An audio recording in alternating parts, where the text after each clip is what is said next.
Okay, welcome everyone. After a very short break, this 15 minutes lasted like 5 minutes. I would like to introduce the next invited speaker, Professor Chris Kaniasty, Krzysztof właściwie. He's a professor at Indiana University of Pennsylvania, and I've heard just before the meeting that he just retired. And also the second affiliation of Chris is Institute of Psychology, Polish Academy of Science in Warsaw. However, he's starting his scientific career in Poznań, as I've read from your bio, at the Adam Mickiewicz University, and also he received habilitation in Polish Academy of Sciences. I have no idea when, but it's not important. The important is that his scientific interests include many aspects that are extremely important for psychologists working on different type of crises, I would say. For example, social support, exchange in the context of stressful and traumatic life events at both individual and community levels. Or models estimating the role of social support and other resources as moderating and mediating factors in the stress adjustment process. Determinants of psychological hardiness and resilience of individuals and communities facing a variety of crises, including extreme stress. Cultural influences on helping behavior, social support, and coping with stress. I had a great conversation with Piotr Kłotkowski, who insisted to include cultural perspective in any our activities, independent of what group and what interests this group has. And I fully agree. Application of another interest, application of social psychological principles that I like a lot. I mean social cognition or attribution in examining the course of coping with stressful life events. What is interesting and also different from the perspective of the speakers we had so far is that Chris is interested in behaviors of people after disaster, natural disaster mostly. So he is continuously writing about social support and trauma, mainly based on data collected in disaster studies.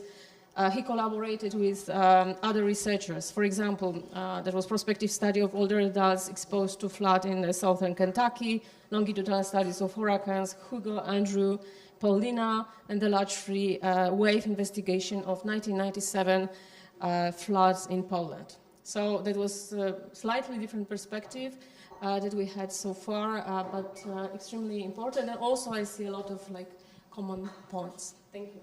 Thank you very much, and thank you for your invitation. I was a little bit concerned when I read the schedule because the focus is on youth and refugees, or both of these. And I thought, well, maybe I will be a little bit,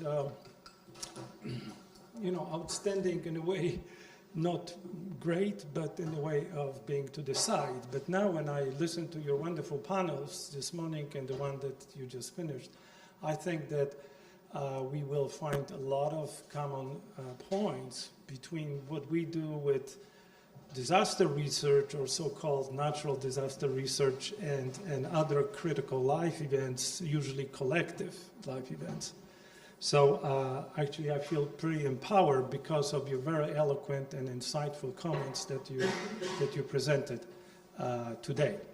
And now I'll take my jacket off because the only reason I put it on was because I had it on, right? I wanted you to see that I had it on for this presentation. Okay, so this is my current team. I'd like to say thanks to these people who are working with me. And this is my beginning and the end, basically. So this is the conclusion, maybe, as well as the preamble. So the idea that we have individual and collective resilience, as we like this word here today, is basically the point that we can triumph over different adversities, and that's rooted in maintaining and augmenting people's perceptions of being supported, social cohesion and cooperation, sense of belonging to a valued social group and community. So these are the things that you were talking about in so many different ways.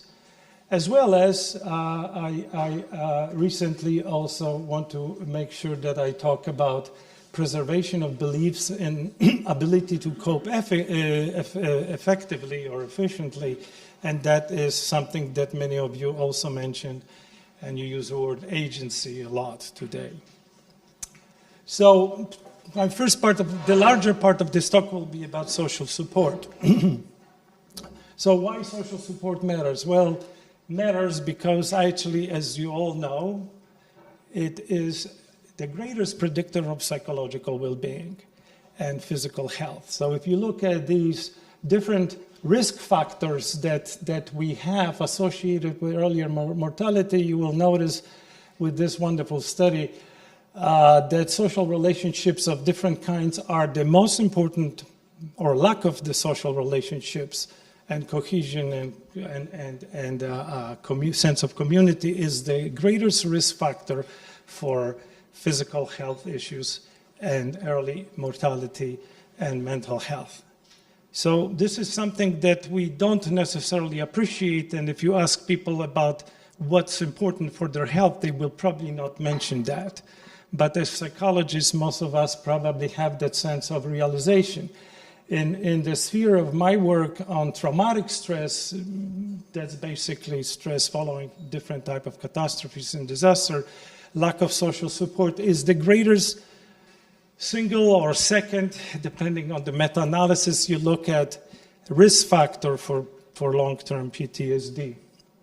So what is social support? Well, this is my favorite definition, and just because I am, I just appropriated this definition from Stephen Hopful. Many of you are, I'm sure, familiar with his work, and I stopped citing him, and we already have an agreement that it's mine because I use it more often than his. But I hate not to give acknowledgement to him, but it is a wonderful definition because it says everything that I believe about social support.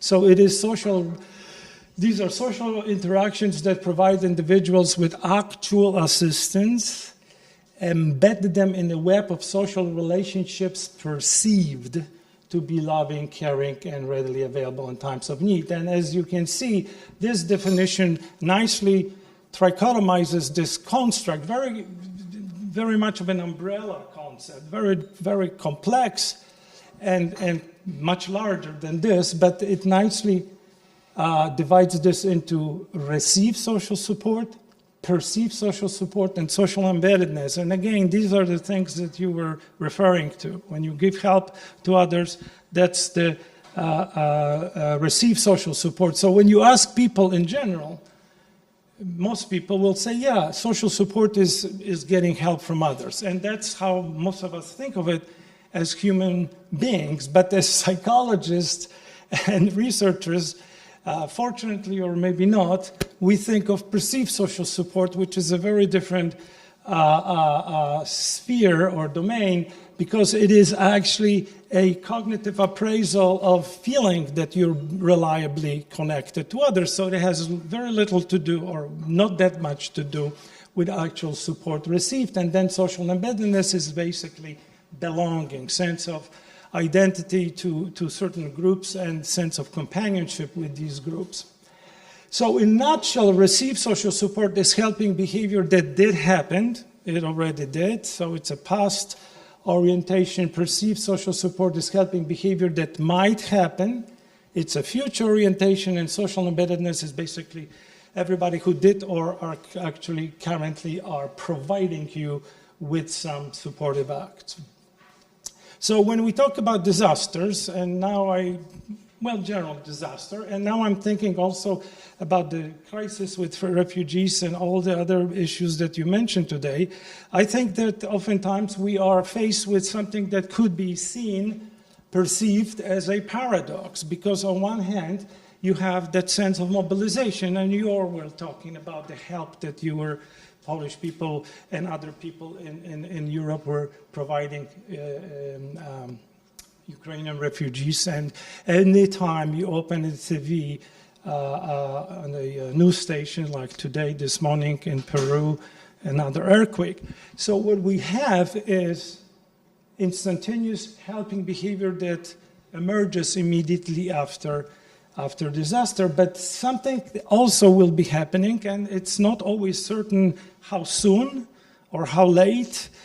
We have to remember that coping with disaster, the same way as being a refugee, is a process. So some of the questions that we were asking of our participants today could be simply answered also in addition to the ones that you provided us with or you offered, is that we have to think of timing, because these things are dynamic, and we need to think of these experiences as dynamic process, so we have a sense of deterioration. So the paradox is that, okay, on one hand we have more help or more support, on the other hand we have less of it at some point. So it will be paradox if we didn't have that wonderful definition that I claimed for myself, is because mobilization of social support is happening in the domain of receiving social support, providing help, and that's a very important thing to measure. And deterioration of social support is happening in perceived social support domain and social companionships or social embeddedness. So that's why when I talk about social support, I basically say social support is not just one construct, and no measure can capture it all. If you really want to see how to intervene in situations of crisis, we need to be thinking about both providing or receiving and perceiving. So the mobilization path, and I will be very quick through this because I want to say a lot today in the time I have, but the bottom line is that the mobilization path is basically survivors burst into action, and they actually are playing those leading roles, and there is no time to contemplate, there is no time to hesitate, they're doers. There is no room for bystanders following disasters. So here is one of my favorite quotes. If you know what to do in an earthquake, then you will probably survive. But if you just stand there going, what am I going to do? Then you probably won't, because things will start falling. And this is 10 years old child telling you that. And that's it. We have it in our DNA, that simple alarm reaction, and we act to survive. So I don't ever use the word panic, because I don't believe people panic. People survive. And panic is a derogatory term. People are in communities of survivors and professional supporters and empathic witnesses rally to rescue, protect, and help each other, and that's what we call mobilization of social support. And that's why sociologists in particular, but as psychologists as well, we came up with, and like to talk about these wonderful heartening, heartwarming labels like altruistic community. That sounds wonderful, doesn't it? Democracy of distress, even actually more beautiful, I think. But then you have heroic and honeymoon stages. I heard somebody use honeymoon today during the discussion of refugees. Yes, the honeymoon is over. Things will change. So that is sort of cueing us to the fact that there will be changes. Post-disaster utopia. Well, that is utopia, so this will never last, right? Stage of euphoria. Again, there is a little sarcasm in it or irony in it. And therapeutic community. It helps us handle these psychological consequences. So what disasters do, particularly disasters that stem from natural forces. I don't like to use the word natural disaster because the disasters are not natural. Disaster is because we failed. Because community is not ready to handle the crisis, whether it came from the storm, whether it came from the wind or earthquake, or maybe it's a terrorist attack, or maybe it's a war or COVID. It's us unable to handle this at the community level and individual level. So there is no natural disaster. There are natural hazards and all the other hazards that make us be or face disaster. And there are communities, and we have actually did pretty well. We have done pretty well in COVID for most part. And you can see that Polish people have done pretty well with the, imminent, maybe not as imminent, but serious, undoubtedly serious threat of war in Ukraine. So the idea is that disaster cracked this Vernier theory. Vernier theory is the concept that was proposed by Franz de Waal, recently passed, primatologists originally, but also psychologists who basically use this term to critique this idea, pretty erroneous idea, that human nature is selfish, aggressive, and quick to panic in times of emergencies. And that's not true. Because disasters and most responses like to disasters and similar show us that we don't need Leviathan. And Dr. Kwiatkowski was talking about authoritarian leaders that are needed in times of danger or crisis. We don't need a Leviathan because we can handle it on our own. So disaster is actually a wonderful example of how survivors quickly regain a collective sense of determination, plunge into action, and help each other. And you guys reviewed this, did the scoping review and talk about helping, but from slightly different perspective, what motivates others and what are barriers and what stops others from helping in these situations.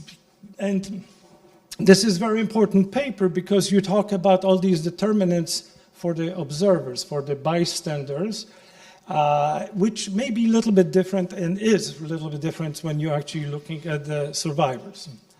But very, very, very important paper, and your conclusions are very similar to the concept by John Drury, which I really do like, and the point is simple, that we share social identity in common faith, and that creates all these relational and cognitive well, let's call it feelings of solidarity, sense of helping, validation, and then we are becoming effective as groups. So what I want to say quickly is that these heartwarming labels are governed by some rules, okay? Like you found that some way of people helping others is governed by a number of barriers or rules.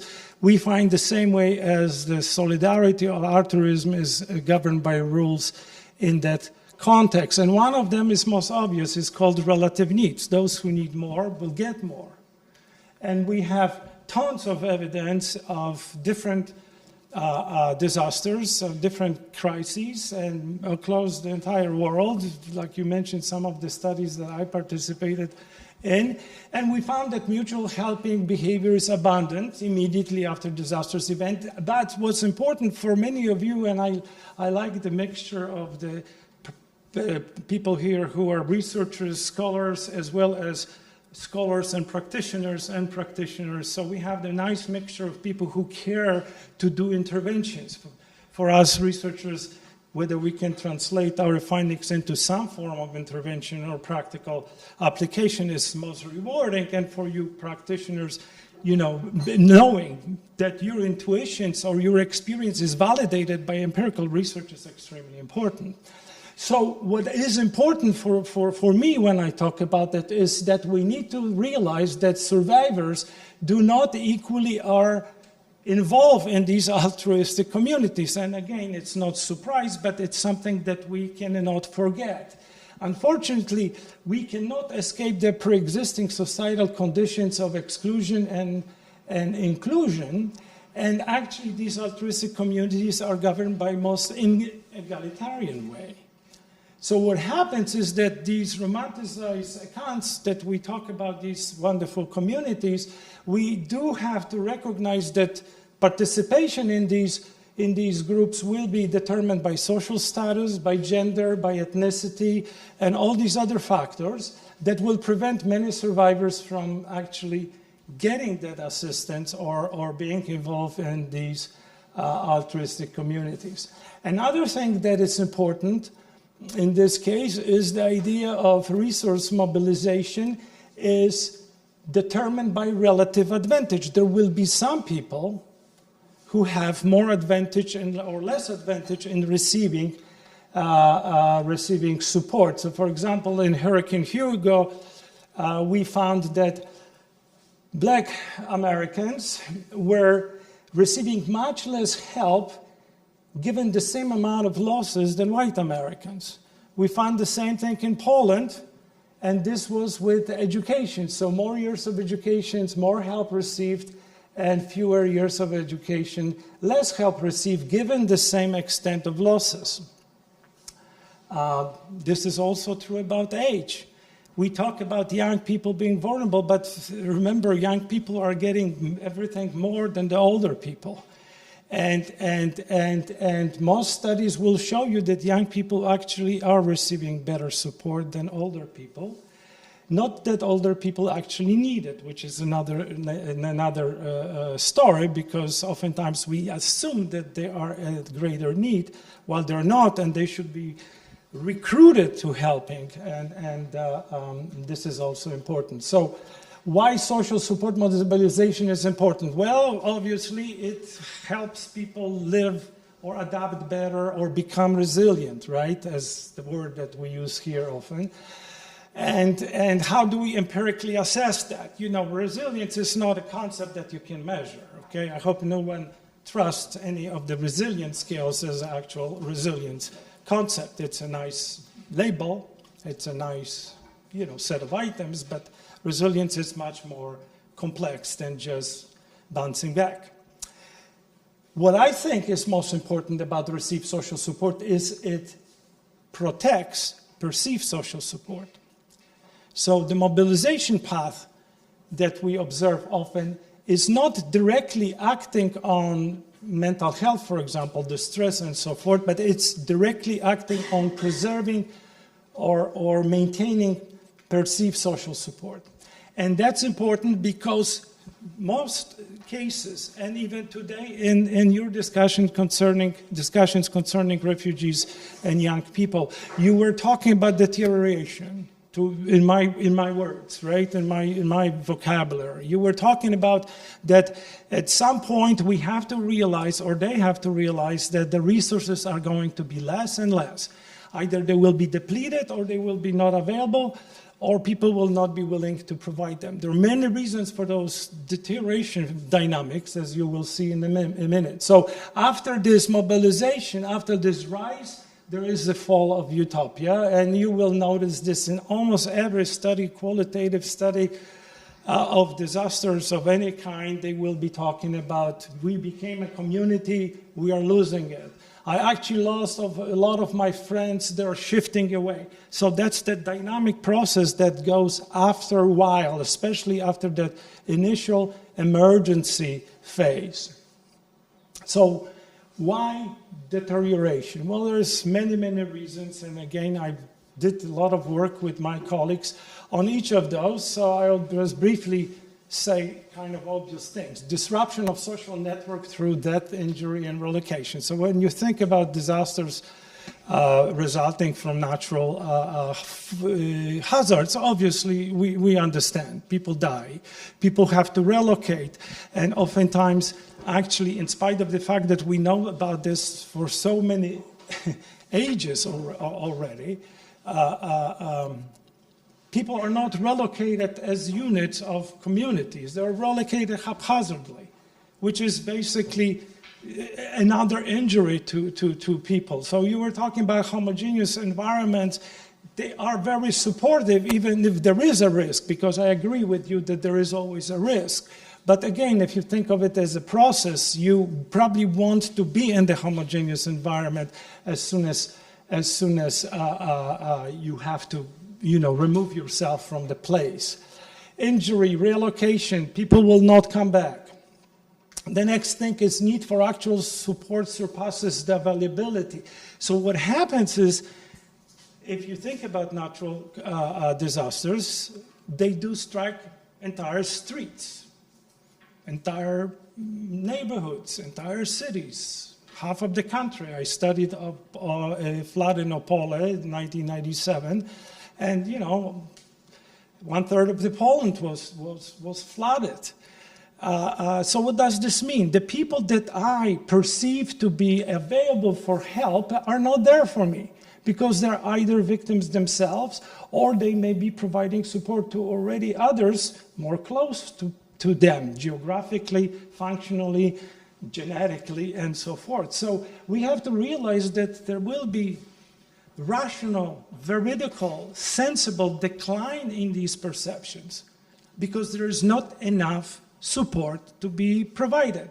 And we psychologists and the governments that provide, like tangible help, material help, and psychologists that provide psychological help and so forth, we're never going to be as good as your simple family and friends and neighbors that provide you with the best help. And actually, oftentimes when I talk to practitioners, I say, please do not be in the front of supporting these people. You are supposed to be in the back. You're supposed to be like in the behind the scene, okay? It's not, the spotlight is not on you. The spotlight is on the people who are sharing the same event. So there is downward adjustment of social support expectations. We found this very clearly in studies where we measured so-called or assessed so-called primary victims versus secondary victims. Primary victims are those who experience losses, either physical losses, injuries, or material losses in terms of disasters like that.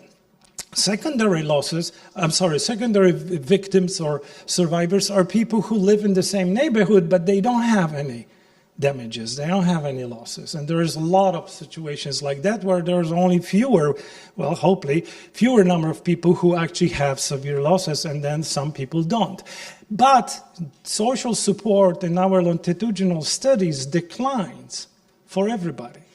And the same dynamic processes that explain, and I will show you that later, explain why people have longer-term distress through deterioration of social support is happening for everybody, not only those who are directly affected.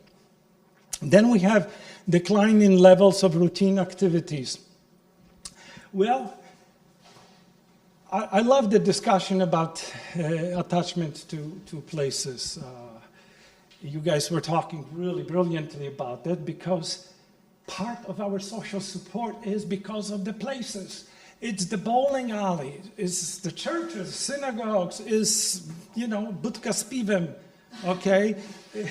It's the place that you go and see people every day and you don't exchange social support. You don't care about what they do or whether they're experiencing anything. Just the fact that you attach to that community is providing you with that sense of belonging and being. So when you talk about loss of attachments, this is extremely similar to those in physical contexts of destruction like natural disasters. Then people stop participating. The first thing that when I went to Opole after the 97 flood, and I was doing this big study there, and obviously media learned about it. So the people from local newspapers would ask me, so what would you do? This was 1 year after the flood when I really started working there. And what would you suggest that we need to do? I say, hey, festini, big parties. You want to have people be together. And what's better for people than just do grilling, right? So that's exactly what you need to do. In South America, I think in Peru actually again, some scientists and journalists were actually very, very upset, distraught or dismayed maybe when this little village, 5,000 people, half of them were killed by the mudslide, right? 50% of people dead. 2 weeks after that, they started playing football, soccer. And people say, how could you do this on graves of your relatives, your neighbors? Well, that makes sense. Because relatives are dead, okay, but now we need to somehow empower ourselves. And how can we empower ourselves? By social cohesion, by social sense of togetherness, which is provided by places. So decreased participation, putting social life on hold. People don't want to do it because they don't want to fritter their time and energy. It's not okay to do it. No, it is okay to do it. And if you look at the history of survival of many, many communities or nations, you will see is that sense of bonding together in some kind of a celebration, whether it's a religious, spiritual, or whether it's playing football or soccer or whatever. Then you have interpersonal weariness, pressure cooker effect.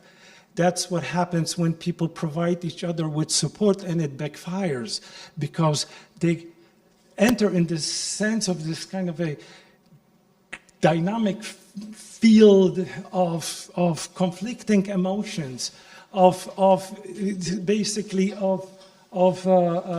pressure cooker or stress contagion. So we have to realize that a lot of survivors want to talk about what happened to them, and we know that talking is extremely important for recovery from these type of events. But in the same time, some other people want to move on.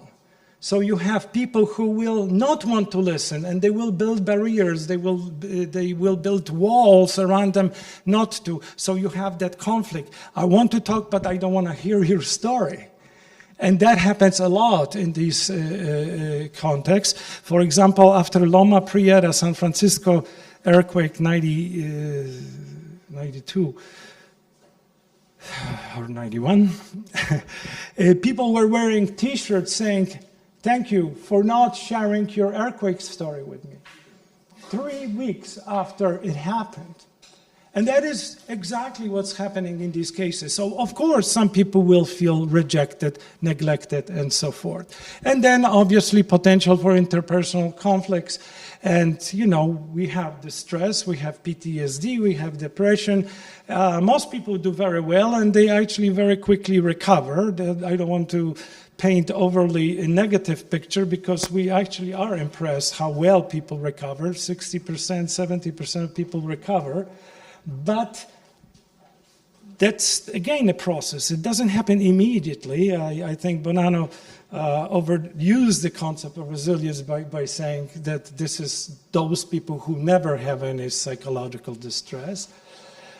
Because most people will have psychological distress because it makes sense. This is a normal reaction to a normal situation. There is nothing wrong about being distressed after huge life event. It's appropriate to be distressed after huge life event. And then you have all these societal and political status quo changes. You have people say, hey, we want to rebuild things the way they were before. Well, why would you want to do this if you were oppressed before? Why would you want to contribute to return of status quo that is actually putting you into marginalized place? So we have, again, social pressure, social tensions, and that also will affect the way your social support is declining. By the way, and there's no time for this, very different dynamics very different dynamics are happening in so-called man-made disasters. The ones that I was talking about mostly, these are the so-called natural disaster, man-made disaster, and that's an okay term. Because most of the time, it's men who screwed up things, right? They are responsible for these disasters, so there's nothing wrong about saying there are man-made disasters, although I guess we talk about them as human-induced catastrophes, and they are very different because they do not have mobilization phase. From the very beginning, people discover something is wrong, they are already fragmentized, balkanized, antagonized, and all of this. But that's next year talk. Okay. So why social support is deterioration is important. So because perceived social support is directly related to the stress. And if you've studied stress and coping, and many of you have, you know that if you have a perceived social support scale, it will correlate with your depression, PTSD, whatever. Most of the time it will be negative correlation, more perceived support, less distress. It will happen sometimes the other way around, but it's not that often. So yeah, we did this study a long time ago, and that's important study only because we have pre-measures. Today it's more of these studies, but 20 years, oh well, 30 years ago, that was one of the very handful of studies, 5, 6 in the world that had pre-measures. And we were able to show that declines in perceived social support were responsible for the impact of disaster on psychological health. So that's social support deterioration model. So when we put these together, we want to talk about post-disaster altruistic community, which influences positively, beneficially, interpersonal and community well-being. And then we have so-called post-disaster social bitterness, and that's what I did in Poland. I wrote a book about this.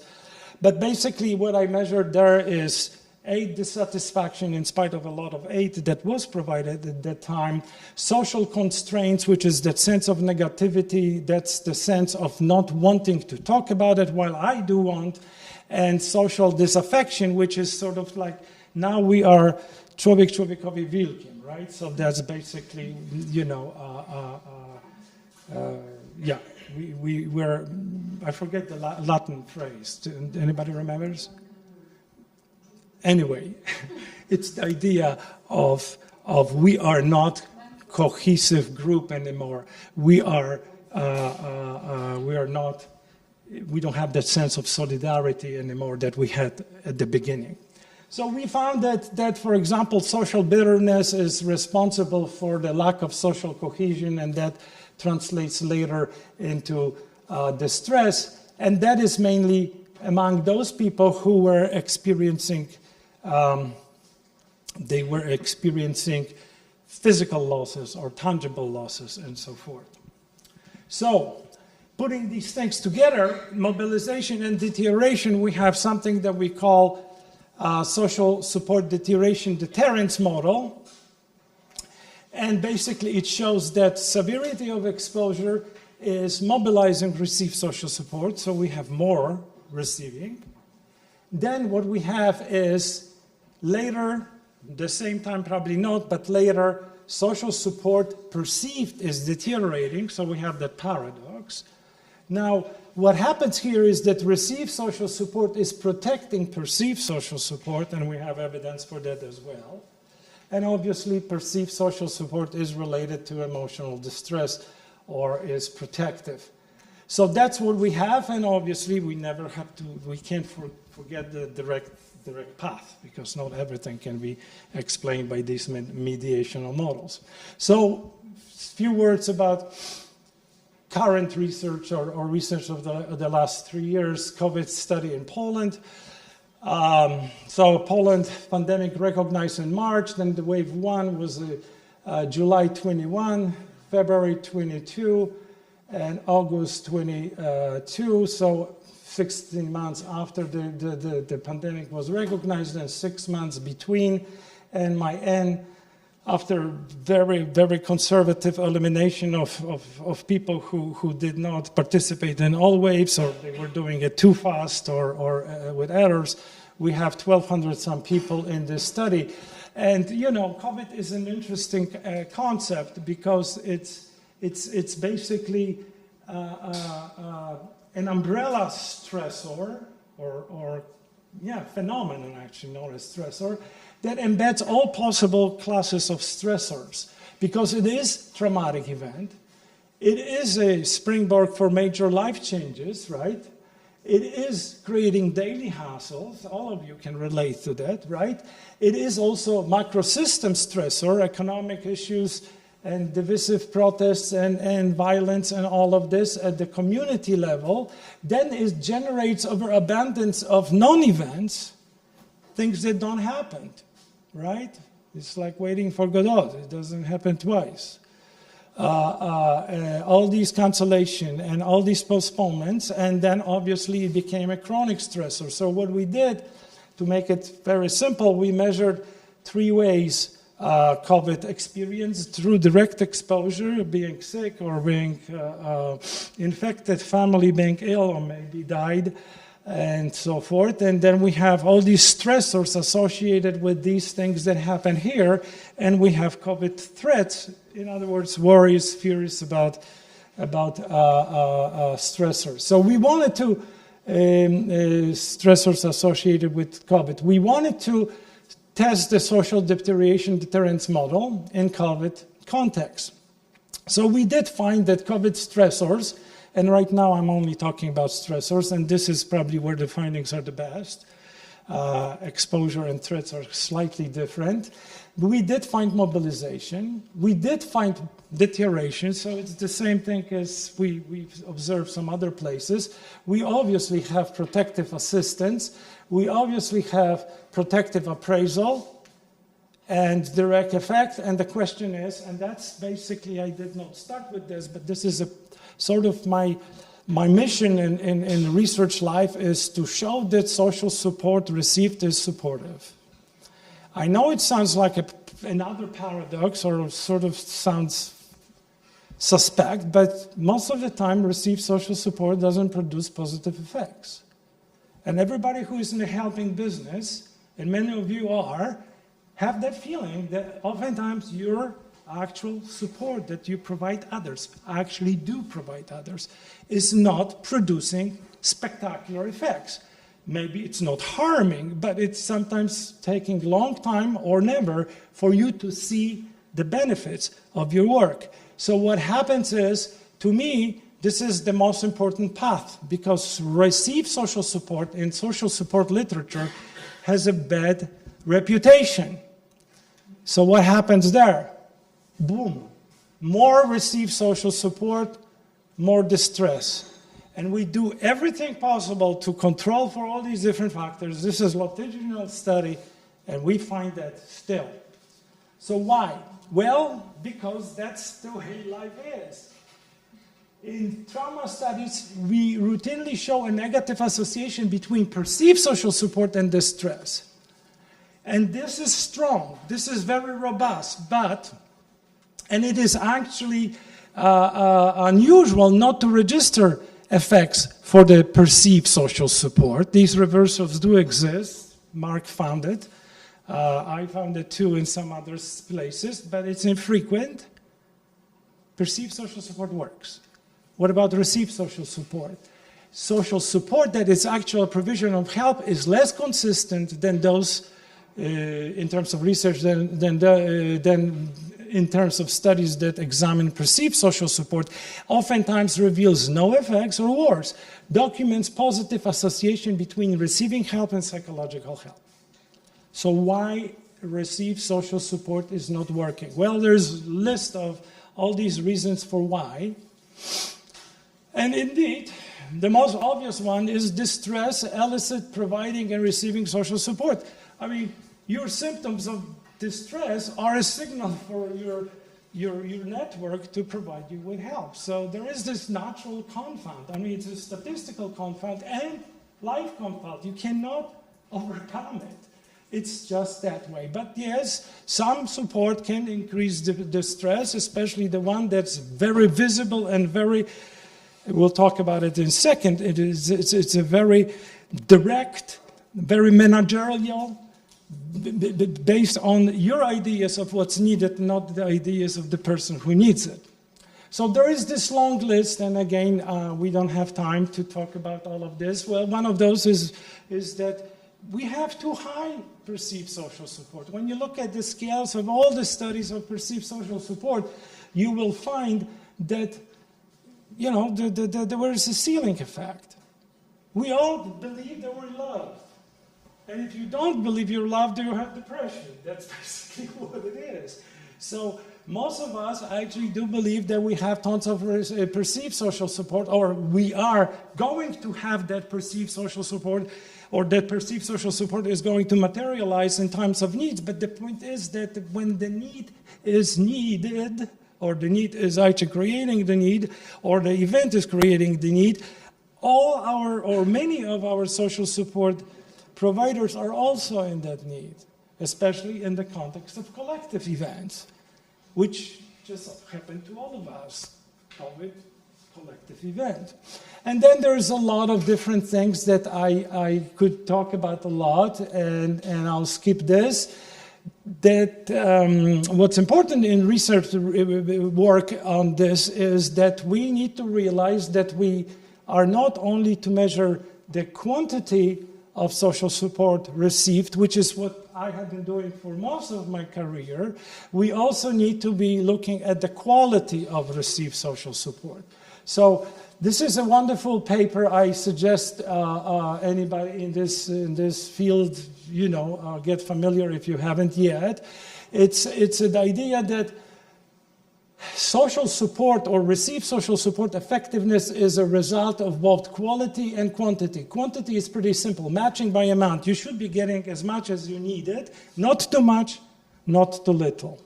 Okay? But when you're looking at the quality itself, you will see how many different reasons or how many different contingencies have to be met in order to be actually of good quality, right? So it has to be appropriately matched for the need. It has to be given in the responsive, sensible manner. It has to be provided spontaneously. It has to be somewhat invisible, not in your face, not you on stage being the person on which the spotlight is. It's the... Oops. Is this my time? Do I have more time, Troy? Oh, look. Okay. All right. So anyway, this is a scale that you can measure effectiveness of social support. And what we did, we started using effectiveness, quality of social support, and we found some things that are interesting, that we don't have a deterioration. We don't have a deterioration here, but we do find that quality of social support is properly related to distress. So the better quality, the less distress. We found that number of times, and there is also an interesting interaction that Rini and her colleagues showed that basically shows this, that if you have poor quality or low quality of received social support and high amount of it, the effect is detrimental. But for the people who received high quality of social support, the amount doesn't matter. Okay, so that it's not producing negative effect. So basically, large amounts of ineffective support actually are hurtful, and if you cannot help smart, do not help at all. So we did the same thing in Hurricane Harvey, and we find the same interaction. I will just go very quickly now. We look at it in China, and we didn't find direct interaction here, but we found a similar interaction with post-traumatic growth. And now we are doing this in terms of COVID study, and we find the same thing. This is high quality of social support and poor quality. And you can see that the stress across 3 waves of data is much higher for those people who are receiving a lot of poor support. So don't help if you don't know how. Next thing, very quickly, because we're talking about social support, I have to tell you that social causation, which is social support causes, right, distress, it's a wonderful idea, and that's what we studied for the last 40 years, but we have to recognize the other way around. Distress, it undermines social support. And right now, studies that do both actually show that both paths are legitimate and equally strong, if not, sometimes social selection is stronger. I believe it depends on timing, and that's what we were talking about earlier, or you were talking about, that at the beginning social support is very positive for you, but at some point distress for those people who remain behind, those who have not turned around yet, those who are reminders of the failure of our communal individual resilience, are going to be pushed away. We did this in COVID, and you can see there's a bunch of effects, both ways actually. And at best, I just want to say that risking oversimplification, it could be said that the problem with received support is that it is actually being provided. Receiving and providing social support is a complex and difficult process, and the clear advantage of perceived support over received support is that perceived support never happens. So it has no blemishes. It's okay. It's always okay. But providing support is very complex, difficult, and you know, as many of you are providers, either interpersonally or professionally, it is often very much upsetting, and it doesn't work immediately. I wanted to say a couple of things about self-efficacy. I'll skip this.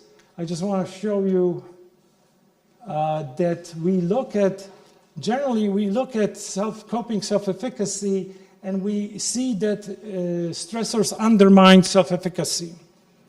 Okay, and I know you look at the agencies here, so that's probably why I will talk about it a couple of minutes and done.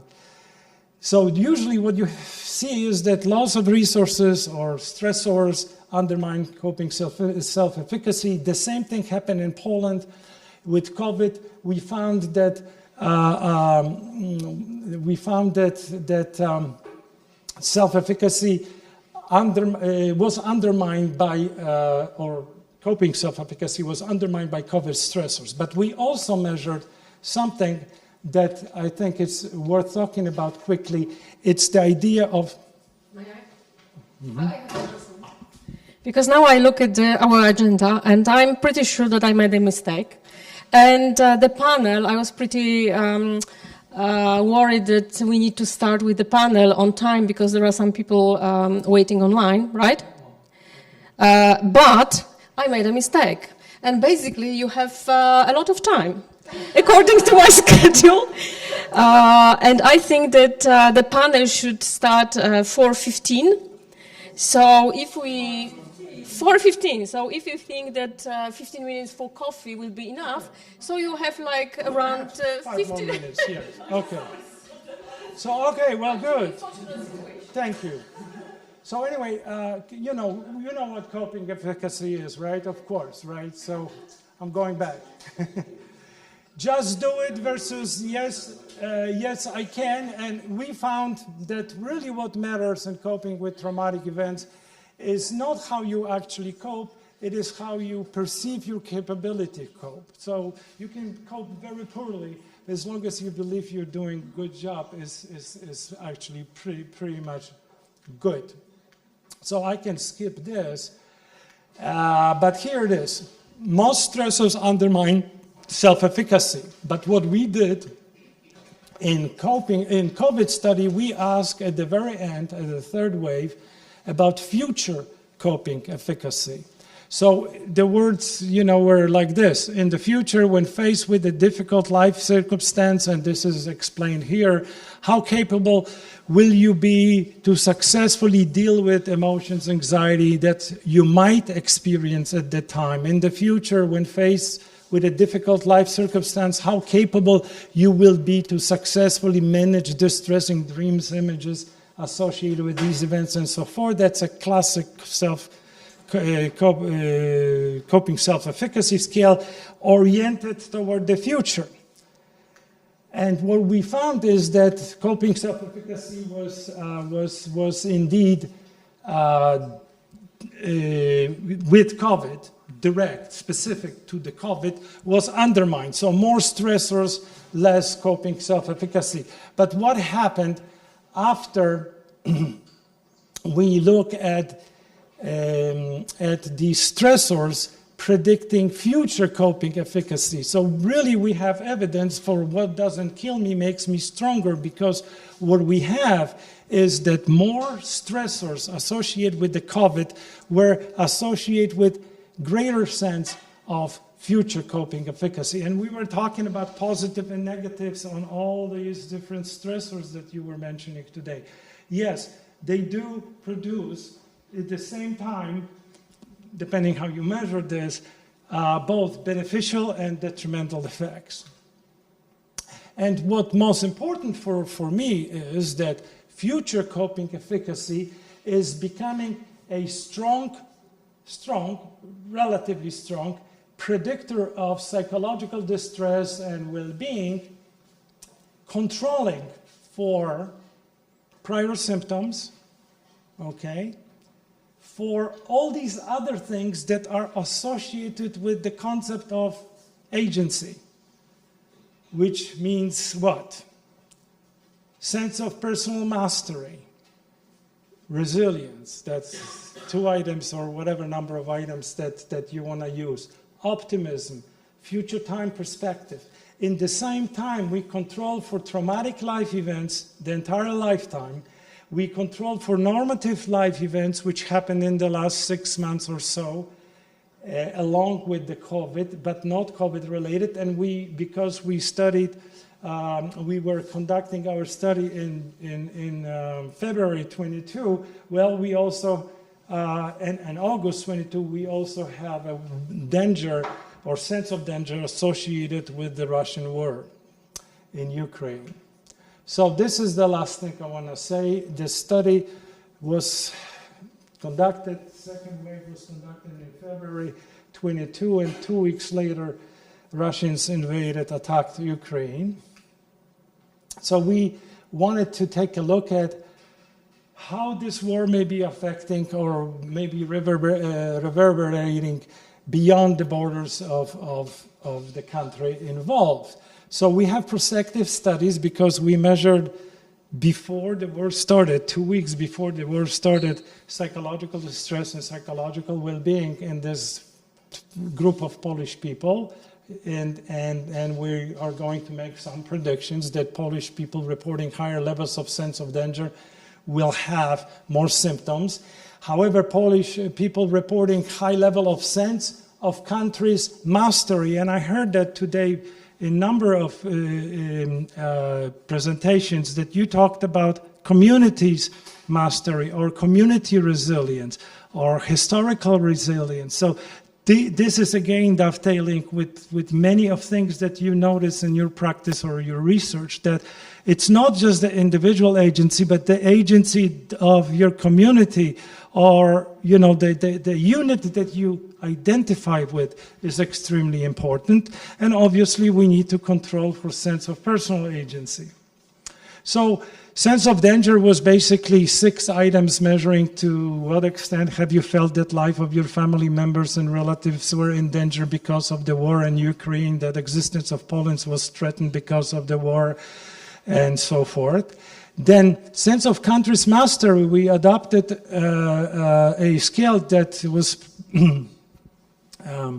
created by Kim Hee and his collaborators in Israel, and obviously Israel is a great laboratory for national resilience. They actually called it national resilience for a number of years, but for whatever reasons they decided to call it societal resilience, and that's how they actually call this. So it's the set of belief that in our case, Polish government and its major institution and people will effectively cope with various emergencies and crises.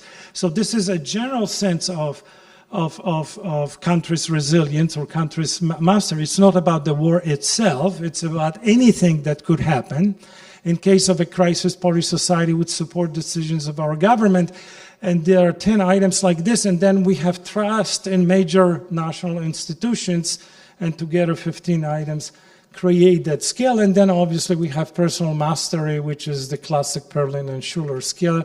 And this is the last thing I want to show you, is that sense of danger was associated with greater psychological distress and lower psychological affect.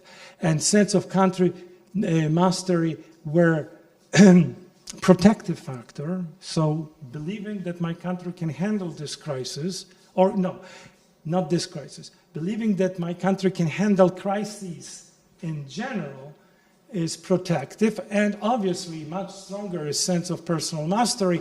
And all of this, or most of this, is still relevant after controlling for pre-symptoms and all these other things that usually need to be controlled when you look at the studies.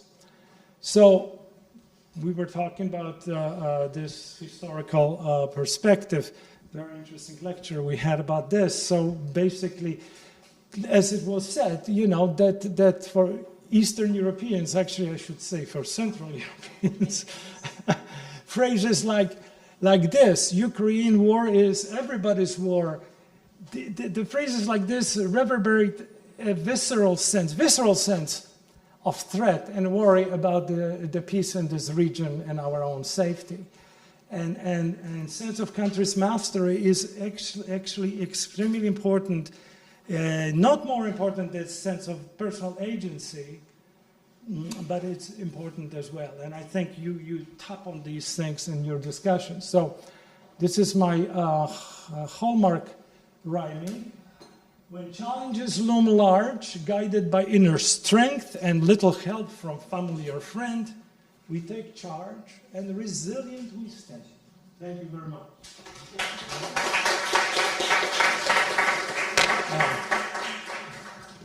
Thank you so much.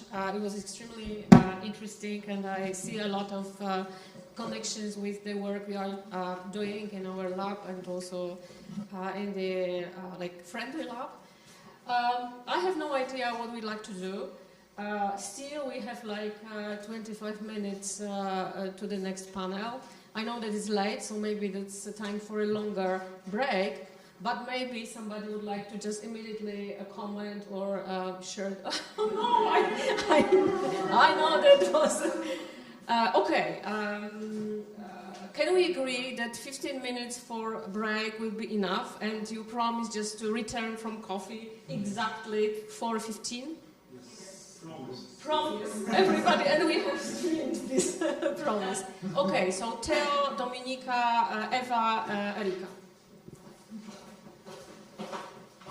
Thank you very much, Chris. Very nice talk. And I was wondering, you talked in the very beginning about disasters and the meaning of disasters as meaning of failure.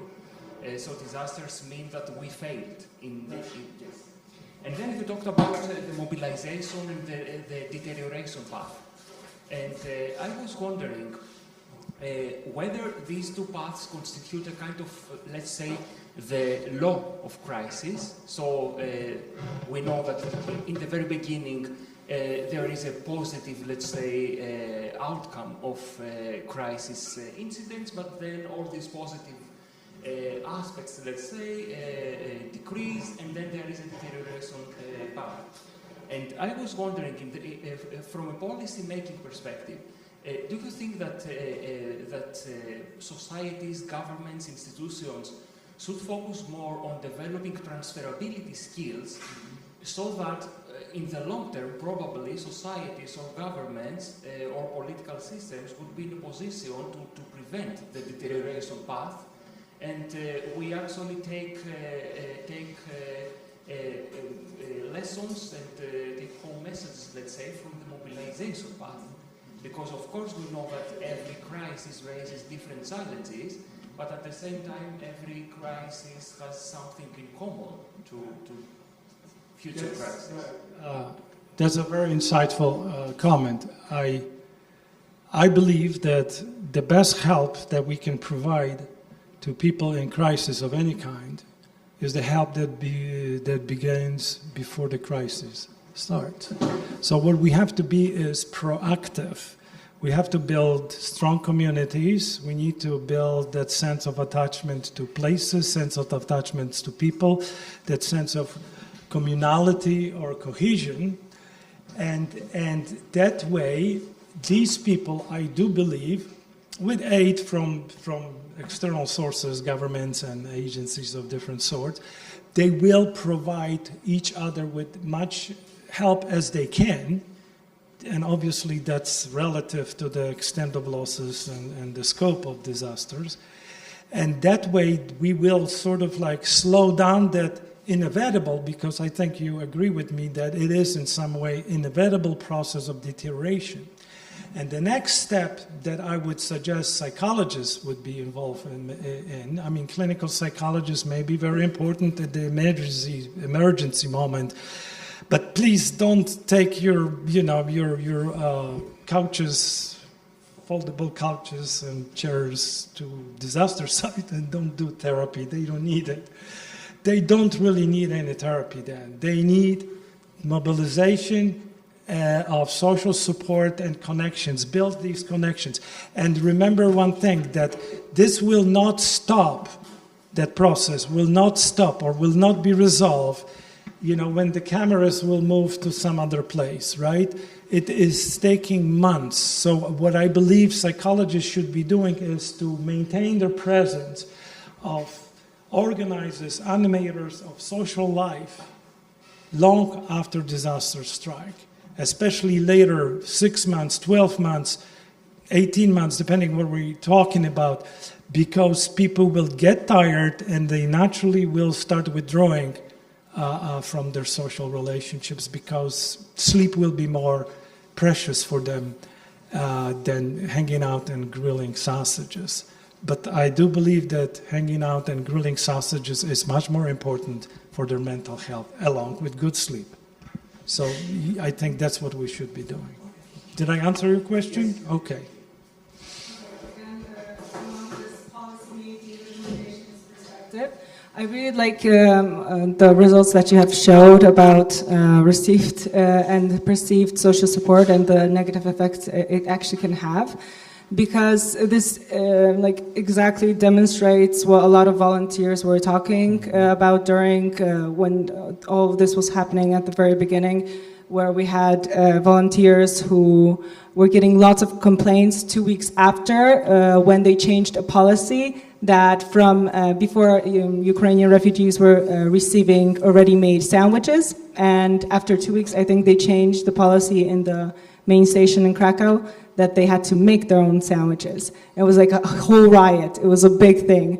And it kind of shows and touches upon this. And I'm also thinking, for example, in Mark's study, perceived social support had this positive influence, right? But it was actually among civilians still in Ukraine and still in that situation that haven't gone out. Right. So what I'm thinking is that... Because I'm thinking the thing that we can take away from this is that we have to manage the help we give. And dose it, which is a very grim reality, and I would not like to think of it that way. Right. So how can we actually help in a sustainable way, but also not feel like we're bad people because we're holding back resources, right? I understand. No, that's an excellent question, and actually I have 12 commandments. I wish I had those today. I did not think of that possible question, but yeah, there are some commandments. One of them is the fact that, well, don't be in the front don't be on stage, right? Be in the back. The second thing is that beware of diffusion of responsibility, because where there is a lot of people around, people will start believing that others are doing a better job than you are, and the help can be dissipating. The next thing is, think about, and that's the hardest thing, think about helping in the long run and do something at the beginning just to make yourself feel good, because that's what you usually do. When somebody dies, right, the entire neighborhood comes with apple pie and tuna casseroles, and how many apple pies and tuna casseroles you can have? They all will bring it the first week, okay, or second day. Do you understand my analogy, right? So what we're saying is that we have to preserve resources for the longer term, for the time after some time when those resources will be depleted or they will be mismanaged. And that's what happened, for example, in Poland in '97. There was so much help. I talked to many people in Opole region, and they had so much help, and they were basically wasting it. because there was no management, no transparency, no sensible kind of logistics. So think about logistics of providing help. And our initial drive is to be there first, to be that person offering. So yes, offer sympathy, give the shoulder to cry and just keep your mouth shut, okay? That's what I usually say is the best, because you don't know exactly what they need, but they need your presence. They need your sense of being together, but you don't need to be directive, you don't need to be giving advice, you can just be there and listen. So I think that's the best help at the very beginning, and then you need to have people who will be coordinators, they will be logistic managers of providing help in situations of emergencies, whether it's individual or collective. And I think psychologists should be trained to do this. I think, universities should be teaching how to help, how to provide help. I know you're getting this, I was getting this in Poznan, how to do therapy help, but that's not the same way as dealing with so many people affected by the same stressor, and all of them being tired, anxious, sometimes hostile, and so forth. And how do you help in such a way that your efforts, your genuine, laudable efforts are not backfiring or just not frustrating you? Because, then we have the providers burnout. How many of you are burned out because of all these demands that you recognize, but you cannot, you cannot be effective. You have to take care of yourself as well. Thank you. Unfortunately, I have to stop here. And also, because there is a nice link to the latest panel. Latest panel. 15 minutes break, and please be on time. Thank you.